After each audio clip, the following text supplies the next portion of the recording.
Hello and welcome to episode 43 of the Bibliophile series. In this series, we look at articles of national and international importance, and then I give you my own perspective and certain external information points that help you become more informed about the issues at hand.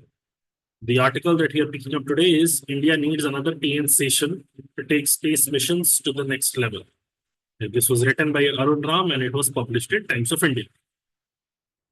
The 248th US National Day celebration in Chennai on July 18 had the theme US-India Partnership in Space Exploration and Science.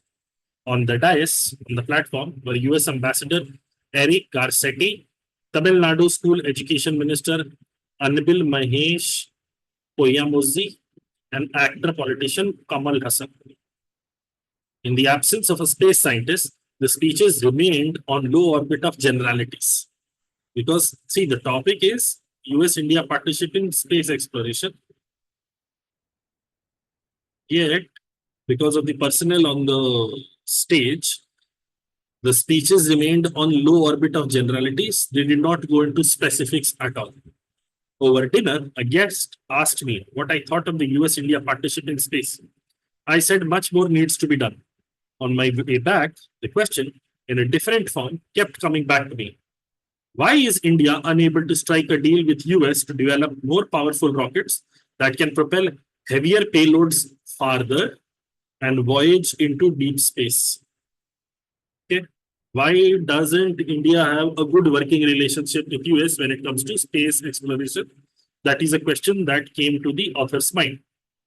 India owes its Vikas engine, which is at the core of all the PSLV and GSLV missions, to a French collaboration in the mid-1970s.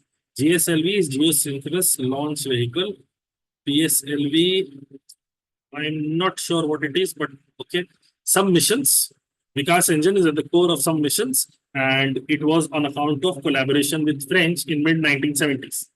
And we should thank the Russians for the cryogenic engine that ISRO has now indigenized. Indigenized is made fit for local use. India's baby steps in space started in the early 1960s by firing American Apache rockets from the Thumba Equatorial Rocket Launching Station in a sleeping fishing village in Trivandrum. 6 decades later, why does the US remain a shy collaborator of India? So India has had a meaningful collaboration with French, India has had meaningful collaboration with Russians, but India started off on this collaborative journey by doing something with America. But 6 decades later, US and India remain shy collaborators. We have some of the best brains in rocket science, one of the strategically located spaceports in Sriharikota, and another is coming up in Kulashekara Pattinam. And what we lack is a strategist and administrator like TN Session. This is where TN Session has value, a strategist and an administrator. Everyone remembers Session as the chief election commissioner who showed politicians their place in the electoral system. But few know of the role he played in striking one of the groundbreaking deals with French company SCP that led to the development of the Vikas Viking engine. Vikas engine, which was at the core of PSLV and GSLV missions. Session was posted as the administration director of ISRO soon after Satish Dhawan took over as the ISRO chairman following the death of Vikram Sarabhai on December 30, 1971. So when Vikram Sarabhai died, then Satish Dhawan took over as the ISRO chairman and he appointed Session as the administration director for ISRO. MGK Menon held the post during an interregnum of a few months. So for the intervening period, MGK Menon held the post.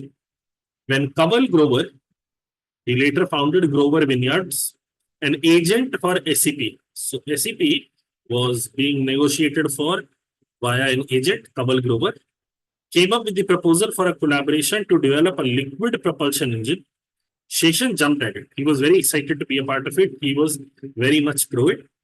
But when Grover asked how much ISRO could spend on the deal, Okay, so you want to partner with us. How much are you willing to put in the money? The answer was not a paisa. Yes, Nambi Narayanan, who was to lead the project, suggested a better deal. So, while Sheshan was very optimistic and willing to collaborate with French company SCP, the amount of money they were willing to invest was zero. They did not want to invest any money. And S.M. Nambi Narayanan, the person who was supposed to lead the project, suggested a better deal. Sheshan drafted a contract that's unmatched in ISRO's history. ISRO would provide manpower at fraction of the salary the French scientists were drawing. So what they are bringing to the table is expertise at much reduced cost. What French scientists will draw as salary versus what Indian scientists will draw as salary is going to be significantly lower. Okay, India would also make the transducers at half the cost that French were incurring. Not only will we uh, provide you with manpower, cheap manpower, we'll also provide you with one of the raw materials needed for this collaboration at half the cost that you are currently incurring. In return, ISRO would learn the technology of making the engine and the transducer. This is for India, the benefit is of acquiring the knowledge. For French, it is the benefit of reducing the cost. For every challenge the French threw at the Indian negotiation team, Sheshan tweaked the contract with such finesse that India lost nothing, yet it made the French happy. So this is the art of negotiation, where you are not conceding what is important to you, yet the other side seems to think they are also getting a victory. It is a win-win situation. Soon, a team of 50 ISRO engineers were working in the SCP facility in Vernon, France. Later, during friendly banter, ISRO scientists would sum up Session's contract with the French thus: Ninga aval kondu wanga, nanga umi kondu varo, rendu perum uti sapi dugo. I might have absolutely butchered the pronunciation of a lot of words. Please forgive me.